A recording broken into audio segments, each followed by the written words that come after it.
حضور اگلا سوال کیپٹن اصاف احمد ومبلڈن کا ہے. انہوں نے سوال بھجوایا ہے, کیا حضرت مسیح علیہ السلام جی ہیں یہاں موجود؟ یہ آج موجود نہیں ہیں. صبح انہوں نے ٹیلی فون کیا تھا, پچھلی اردو سیشن میں آئے تھے اور انہوں داڑھی والے جی وہ یہاں بیٹھے ہوئے جی تھے. یہاں بیٹھے تھے. انہوں نے کہا ہے کہ کیا حضرت مسیح علیہ السلام اور حضرت مہدی علیہ السلام کے آنے کا قرآن پاک میں ذکر ہے؟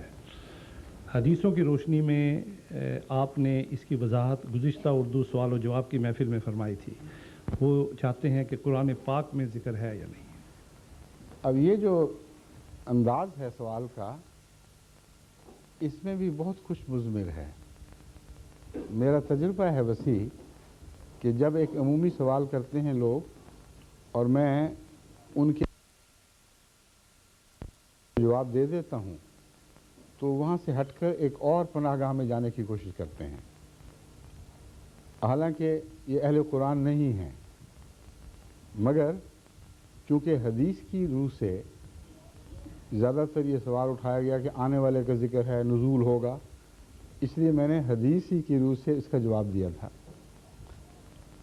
مگر اب چونکہ اس پہ معلوم یہ ہوتا ہے, کیونکہ میں اس کو دیکھ رہا تھا ان کا چہرہ, کم سے کم اتنی ان میں نیکی ہے کہ ضد نہیں کی, خاموش بیٹھے رہے.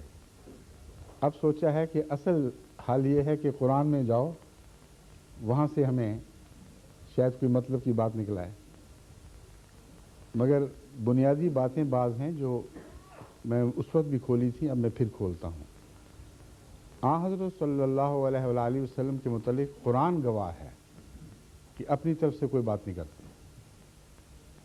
کلیتاً وحی پر مبنی کلام ہے.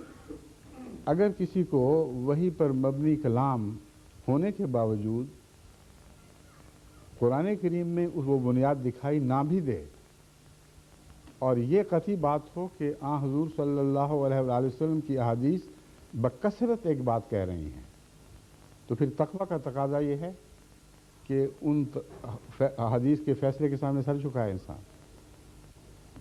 پھر یہ جائز نہیں کہ یہ پوچھے کہ کہاں سے نکالا آپ نے. یہ سوال دراصل ہم سے نہیں ہے, سوال حضرت صلی اللہ علیہ وآلہ وسلم سے ہے کہ اتنی زور سے, اتنی کثرت سے جو آپ نے مسیح کے آنے کی خبریں نکالی ہیں, تو قرآن سے تو حوالہ دکھائیں, کیونکہ آپ نے فرمایا, میں نے تو نہیں کہا. مگر میں ان کو بتاتا ہوں کہ قرآن میں بہت سی ایسی باتیں ایسے انداز میں بیان ہوئی ہیں کہ عام فہم کا آدمی ان کو اخذ نہیں کر سکتا کہ یہاں کس بات کی بنیاد رکھی گئی ہے.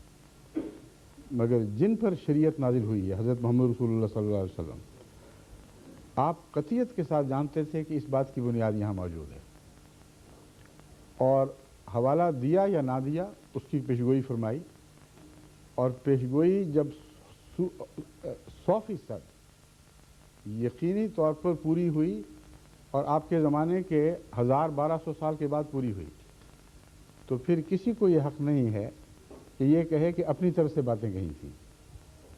اس کی ایک مثال دجال کی ہے. دجال کا نام قرآن شریف سے نکال کے دکھا دیں, کوئی ذکر ہی نہیں ملتا. ذکر ملتا ہے مگر اس نام کے ساتھ نہیں. دجال کے متعلق جب حضرت صلی اللہ علیہ وسلم سے سوال ہوا کہ یا رسول اللہ آپ نے اتنا ڈرایا ہے دجال سے, یہاں تک کہ فرمایا کہ کوئی دنیا میں نبی ایسا نہیں آیا جس نے اپنی قوم کو دجال سے نہ ڈرایا ہو, ہم کیسے بچیں گے اس سے؟ آپ نے فرمایا سورہ کہف کی پہلی 10 آیات اور آخری 10 آیات کا مطالعہ کرو, اور ان آیات میں مسیحی عقیدے کے توحید سے شرک کی طرف مائل ہونے کا ذکر ہے آغاز میں, اور آخر میں ان کی دنیاوی ترقی کا ذکر ہے. تو اگر دجال کا ان باتوں سے تعلق نہیں تھا تو حضور صلی اللہ علیہ وآلہ وسلم یہ کیوں فرماتے ہیں کہ ان 10 آیات پہلی اور آخری کی تلاوت کیا کرو اور رات سونے سے پہلے پڑھ لیا کرو, تمہیں سمجھ آ جائے گی. لیکن اب آپ دوبارہ پڑھ کے ان کو دیکھیں, حیران ہو جائیں گے کہ بین ہی نشاندہی ہو گئی ہے, اور حدیثیں جتنی ہیں وہ اسی طرف اشارے کر رہی ہیں. کیونکہ دجال کی حدیثوں میں ہر جگہ فرمایا کہ کہ مسیح نازل ہوگا یقتل الدجال و یقتل الخنزیر، یکسر الصلیبہ یقتل الدجال و یقتل الخنزیر، وہ صلیب کو توڑے گا، دجال کو قتل کرے گا اور سور کو قتل کرے گا۔ اب صلیب اور سور یہ دو لفظ اکٹھے بولے جائیں تو کون سی قوم دنیا میں سامنے آئے گی؟ اور وہ جن کا متھا عیسیٰ علیہ السلام ہو۔ ظاہر بات ہے کہ حضرت صلی اللہ علیہ وآلہ وسلم نے یہ ساری باتیں کھولی اور قرآن سے لیں، اس لیے مسلمان کا فرض ہے کہ ایسی حدیثیں جو آئندہ کی پیشگوئیوں سے تعلق رکھتی ہوں پوری ہو جائیں، وضاحت کے ساتھ پوری ہو جائیں۔ اس کے بعد یہ بحث نہ اٹھائے کہ محمد رسول اللہ نے کہاں سے نکالی تھی، بلکہ عقل استعمال کرے، خود دیکھے، ڈھونڈے تو اس کو ضرور مل جائے گی جگہ۔ اب امام مہدی نام رکھیں یا مسیح رکھیں نام، ہمارے نزدیک ایک ہی وجود کے دو نام ہیں، اور اس کی بنیاد احادیث کی روح سے ابن ماجہ جو صحاح میں سے ایک صحیح کتب ہے، اس کی یہ حدیث ہے لل مہدی الا عیسیٰ، اصل میں عیسیٰ کے سوا کوئی مہدی نہیں ہوگا، ایک ہی شخص کے دو ٹائٹل ہیں۔ اس نقطہ نگاہ سے دونوں پیشگوئیاں قرآن کریم میں وضاحت کے ساتھ موجود ہیں۔ ایک آنے والا ایسا آئے گا جو حضرت محمد رسول اللہ صلی اللہ علیہ وآلہ وسلم کی کامل نمائندگی کرے گا، اتنی کامل نمائندگی کہ گویا اس کا نام محمد رکھا گیا۔ یہ پیشگوئی سورہ جمعہ میں موجود ہے اور اتنی کھلی کھلی ہے کہ کوئی معمولی عقل اور فہم کا آدمی بھی اس کو مس نہیں کر سکتا، لیکن اس پر مزید یہ تائید کہ خود حضور اکرم صلی اللہ علیہ وآلہ وسلم نے اس کی یہی تشریح فرمائی کہ یہاں ایک آنے والے کی خوشخبری ہے، اس کے مقاصد بیان ہوئے ہیں، اس کا زمانہ بتایا گیا ہے، اس کی قوم کے احوال بتائے گئے ہیں۔ تو جہاں قرآن اور حدیث میں سے بھی بخاری کی حدیث دونوں یوں اکٹھے ہو جائیں جیسے انگلیوں میں پیوست ہو جاتی ہیں، تو اس کے بعد پھر فرار کی کون سی گنجائش رہ جاتی ہے؟ وہ آیت یہ ہے، اعوذ باللہ من الشیطان الرجیم، بسم اللہ الرحمن الرحیم، هو الذی، یعنی پہلی آیت چل رہی ہے، یہاں سے جو متعلقہ مضمون شروع ہوتا ہے، هو الذی بعث فی الامیین رسولا منہم یتلو علیہم آیاتہ ویزکیہم وَيُعَلِّمُهُمُ الْكِتَابَ وَالْحِكْمَةَ وَإِنْ كَانُوا مِنْ قَبْلُ لَفِي ضَلَالٍ مُبِينٍ۔ وہی اللہ ہے جس نے اپنی طرف سے ایک ایسا رسول مبعوث فرمایا جو انہی لوگوں میں سے تھا، اور وہ کون لوگ تھے؟ امی، جاہل لوگ، انہی میں سے اٹھا اور ایسی کایا پلٹی کہ یتلو علیہم آیات ہی، ان پر وہ اللہ تعالیٰ کی آیتیں تلاوت کرنے لگا، اور تلاوت کے ساتھ پاک تبدیلیاں پیدا کرنے لگا، ان کا تزکیہ کر دیا، ان کے قلوب کی کیفیت بدل دی۔ جب تلاوت قرآن فرمائی، جب دلوں کو پاک کر دیا، تب وہ اس بات کے اہل ہوئے کہ علم سیکھ سکیں، اس کے بغیر علم نہیں سیکھا جا سکتا۔ دلوں کی پاکیزگی شرط ہے، وہی بات جو میں پہلے بیان کر چکا ہوں، جو دل جھوٹے ہوں ان کے اوپر کوئی حکمت کی بات کارگر نہیں ہوتی۔ علم سکھائے اور حکمت سکھائے، صرف علم بیان نہ کرے، جیسا کہ علماء بھی کہتے ہیں ہم نے بتا دیا یہ فتویٰ ہے، وہ کہ بتاؤ کیوں ہے، کہتے جاؤ جہنم میں، تم انکار کرتے ہو اور تم کافر ہو گئے۔ رسول اللہ صلی اللہ علیہ وآلہ وسلم نے کبھی یہ طریقہ اختیار نہیں فرمایا، ایک دفعہ بھی۔ علم سکھایا، جب کسی نے پوچھا اس کا جواب دیا، تحمل اور پیار سے رافت کے ساتھ اس کے مضامین سمجھائے کہ یہ وجہ ہے، یہ خدا کا حکم یوں آیا ہے، اور ہر دفعہ دل کا سننے والے کا دل مطمئن ہو گیا۔ یہ وہ مضمون ہے جو سورہ جمعہ میں بیان فرمایا گیا۔ پھر فرماتا ہے اللہ تعالیٰ،